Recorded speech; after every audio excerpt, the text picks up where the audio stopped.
মিটিংয়ে আমার আসলে প্রথম আসা। আমি প্রত্যেকটা প্রোগ্রামে দাওয়াত পেয়েছি, আমার সাথে যোগাযোগ হয়েছে। নানাবিধ কারণে আমি আসতে পারি নাই বিগত অনুষ্ঠানগুলোতে। আমি আসলে দুঃখিত। আল্লাহর কাছে অশেষ রহমত যে আমি দীর্ঘদিন পর আসলে সাংবাদিক ভাইদের এই সংগঠনে ঢাকাস্থ কিশোরগঞ্জের এই ফোরামের একটা অনুষ্ঠানে আমি আসতে পেরেছি। এবং এই সংগঠনের সাথে আমার যে যোগাযোগটা স্থাপন করতেন, তাকে আজকে আমি স্মরণ করছি। সেই সীমান্ত খোকনের কথা, যে অকাল মৃত্যু হয়েছে। অত্যন্ত পরিচ্ছন্ন সজ্জন একজন ব্যক্তি ছিলেন, সেই সবসময় যোগাযোগটা রাখত। আমি তার কথা স্মরণ করছি।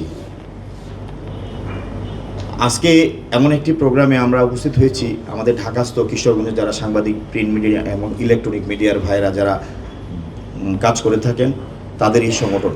আমরা যারা রাজনীতি করি, রাজনীতিবিদ, আমাদের সাথে সাংবাদিক ভাইদের আমাদের একটা নিবিড় সম্পর্ক, আত্মার সম্পর্ক সবসময় থেকে থাকে।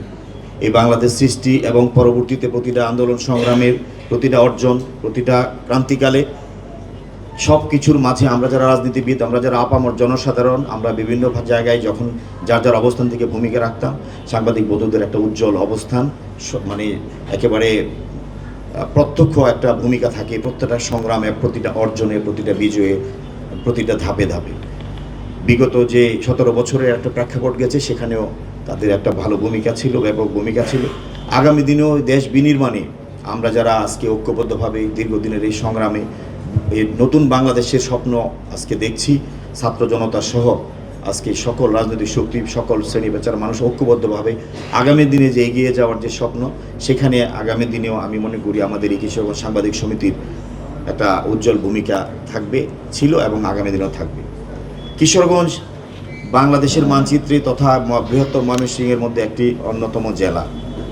আমাদের অনেক কষ্টের কথা আপনারা অনেকে বলেছেন, অনেক সমস্যার কথা আমাদের বলেছেন। এটা বাস্তবতা যে ময়মনসিংহ বিভাগ বা আমরা যেভাবে অন্য অন্য বিভাগীয় অন্য অন্য জেলার মানুষের যে একটা বন্ডিং, যে একটা একের প্রতি আর একজনের যে আন্তরিকতা, এটার অভাব ঘাটতি আমাদের মাঝে আছে, এটা অস্বীকার করার জন্য নাই।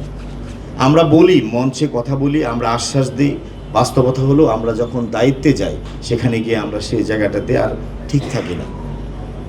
আমরা অনেকেই অনেকভাবে রাজনীতি করি, বিভিন্ন পর্যায়ে আছি, বিভিন্ন পর্যায়ে হয়তো আল্লাহ যদি কাউকে কখন কত সুযোগ থাকে, কে কোথায় যাবো আমরা জানি না। তো এই জায়গাটাতে আমাদের আসলে কমিটমেন্টে আসা উচিত, বা একটা প্রত্যক্ষ প্রমাণ বা একটা জায়গা আমাদের তৈরি করা উচিত। আল্লাহ মানুষকে সম্মান দেয়, ইজ্জত দেয়, অনেকরে মন্ত্রী বানায়, অনেকরে এমপি বানায়, অনেকরে রাষ্ট্রপতি বানায়, অনেকরে অনেক কিছু বানায়।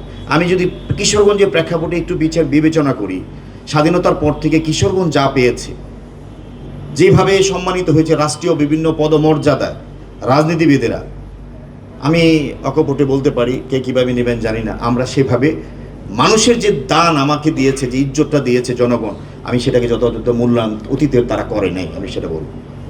তাহলে করলে আজকে কিশোরগঞ্জের এত সমস্যা থাকতো না। আমরা বাইরের ডিস্ট্রিক্টে অনেক জায়গাতেই যাই, অনেক জায়গায় দেখি, অথচ আমাদের এখানে এত বড় বড় দায়িত্বশীল ব্যক্তিরা ছিলেন, সেই জায়গাটুকুতে আমরা কাজ করতে পারি না। সেক্ষেত্রে আমি একজন রাজনৈতিক কর্মী, আমার নিজেরও ভয় হয়, আমার নিজেরও লজ্জা হয় যে আমরা রাজনীতিবিদরা আমরা এত ভালো জায়গায় যে এত সম্মান পেয়ে এত ইজ্জত পেলাম, আমরা সেই ইজ্জতের যথাযথ মূল্যায়ন করতে পারলাম না। মানুষের কত লাগে, আমার এই ক্ষমতা, আমার এই কলম, আমার যদি সৃষ্টি না করতে পারি, আমি একটা দায়িত্ব পেলাম, আমি যদি আমার হাত দ্বারা যদি কোনো সৃষ্টি না হয়, তাহলে এই অর্জনের, এই মূল্যায়নের কী দাম আছে? সৃষ্টির যদি আমার হাত দিয়ে যদি কোনো তৈরি কিছু না হয়, আজকে সেই সুযোগগুলো আমরা অতীতে কাজে লাগাই না। আমি নিজেও ভুক্তভোগী, আমি নাম বলবো না। আমি এই 5 তারিখের পরে, দুঃখজনক হলেও সত্য, এটা সকলের জানা থাকা উচিত যে আমাদের মধ্যে কত সমস্যা। 5 তারিখের পরে আমি একটা অফিসে গেলাম, একটা বিশেষ প্রয়োজন একটা মানুষের, আমার মতো শরীফুল আলম। বসুন্ধরা টিস্যু, অশুদ্ধতার বিরুদ্ধে এক বিন্দুও ছাড় নয়। আমি একজন রাজনৈতিক কর্মী, আমি একজন ব্যবসায়ী মানুষ, আমি 2-3 বারের সিআইপি। আমার আল্লাহর রহমতে আল্লাহ আমাকে যথেষ্ট ভালো রেখেছে। তারপরেও মানুষের ভালোবাসা বা মানুষের সাথে একটা সম্পর্কের টানে কিছু করার তাগিদে আজকে আমি রাজনীতিবিদ। আমার পরিবারে কেউ রাজনীতি করে না।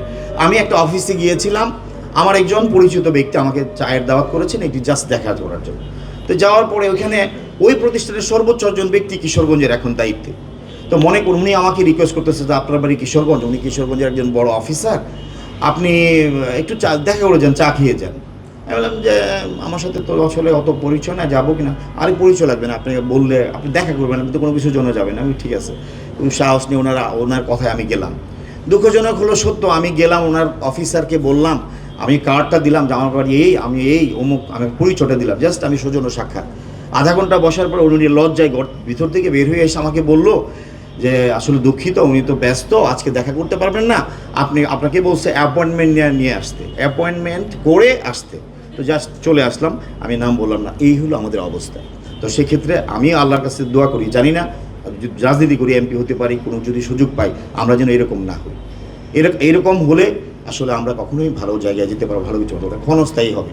আমি আজকে সালাম ভাই এখানে উপস্থিত, আমরা আপনাদেরকে আশ্বস্ত করতে চাই, আমরা আগামী দিনের কারা কোন পর্যায়ে যাব আমরা জানি না, আমরা সবাই মিলে, আমরা সবাই মিলে আসুন। আমরা সব বিভিন্ন পরিবার থেকে উঠে এসেছি ঢাকায়, আমরা অনেক কষ্ট করে যার যার অবস্থান তৈরি করেছি, আমরা যার যার অবস্থানে আমরা সকলে আলোকিত।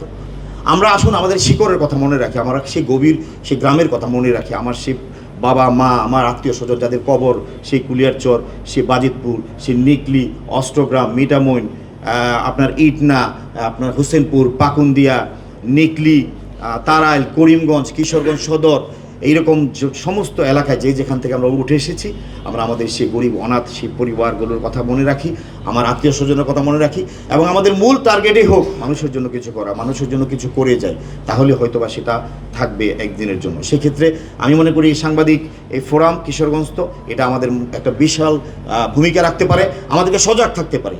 আমরা যদি ভুল করি আপনার সঠিক জিনিসটা তুলে ধরবেন, আমরা ভালো করলে ভালোটাকে ভালো বলবেন, সাদাটাকে সাদা বলবেন, কালোটাকে কালো বলবেন। আমাদেরকে আপনারা সঠিক জায়গায় সঠিকভাবে ঠিক রাখার জন্য সঠিকভাবে যদি লেখালেখি করেন, সঠিকভাবে যদি আমাদেরকে তাগিদ দেন, বিশ্বাস করি যে আমরা রাজনীতিবিদরা আমাদের সঠিক গন্তব্যে আগাতে পারবো। সেই ক্ষেত্রে আপনাদের সার্বিক সহযোগিতা কামনা করি ইনশাআল্লাহ। বর্তমানে যে কমিটি, অতীতেও যারা দায়িত্বে ছিলেন, সাংবাদিক সমিতি, এই সাংবাদিক ফোরাম সবসময় অনেক ভালো ভালো প্রোগ্রাম করেছেন, অনেক অনুষ্ঠান করেছেন। আমি জানি আগামীতে ইনশাআল্লাহ যতগুলো প্রোগ্রাম হোক আপনারা আমাকে স্মরণ করবেন, আমাদেরকে স্মরণ করবেন, আমরা আপনাদের পাশে আছি। সহযোগিতার হাত সবসময় প্রসারিত থাকবে, যে কোনো পর্যায়ে আমাদের সহযোগিতার হাত প্রসারিত। আপনাদের কার্যালয়ের সমস্যা, আপনাদের অনেকগুলো সমস্যার কথা বলছেন, ইনশাআল্লাহ আমরা এটা বসবো, আলোচনা করবো, সালাম ভাই আছে, ভবিষ্যতে আমরা কিভাবে এইগুলো সমাধান করতে পারি। স্পেশালি সাংবাদিক বন্ধুদের খুব অল্প আয়ের আপনাদের এই প্রফেশন, আমরা জানি আপনাদের জীবিকা পরবর্তী সময়ে পরিবার অনেক সমস্যা হয়। এই সমস্ত দুস্থ সাংবাদিকদের সহায়তার জন্য একটা ফান্ডও করতে পারেন, সেখানে আমরা সবাই মিলে আমিও একটা কন্ট্রিবিউশন আপনাদেরকে করবো, সেরকম একটা চিন্তাভাবনা রাখেন। এই ফান্ডটা থাকবে, কার কী সমস্যা, সুবিধা, চিকিৎসা, বিভিন্ন পরিবারের সন্তানদের বিয়ে সাথে দিতে পারতেছেন, অনেক কিছু প্রয়োজন হয়। এই সমস্ত আর্থমানবতার বিষয়গুলো আপনারা খেয়াল রাখবেন, সেগুলোতে আমাদের হাত প্রসারিত থাকবে। আমি আর কথা দীর্ঘায়িত করবো না, পরিশেষে আবার আপনাদেরকে ধন্যবাদ জানাই। আপনারা একটা সুন্দর এই পরিচ্ছন্ন এই অনুষ্ঠানটি আয়োজন করেছেন এবং আমাকে দাওয়াত করে আমি দুটি কথা বলার সুযোগ দিয়েছেন। নবগঠিত এই ঢাকাস্থ কিশোরগঞ্জ সাংবাদিক ফোরামের এই কমিটির সুন্দর আগামী কামনা করে আজকের এই সুন্দর আয়োজনের জন্য আবারও ধন্যবাদ জানিয়ে আমার বক্তব্য শেষ করছি। আল্লাহ হাফেজ, ধন্যবাদ সবাইকে, আসসালামু আলাইকুম।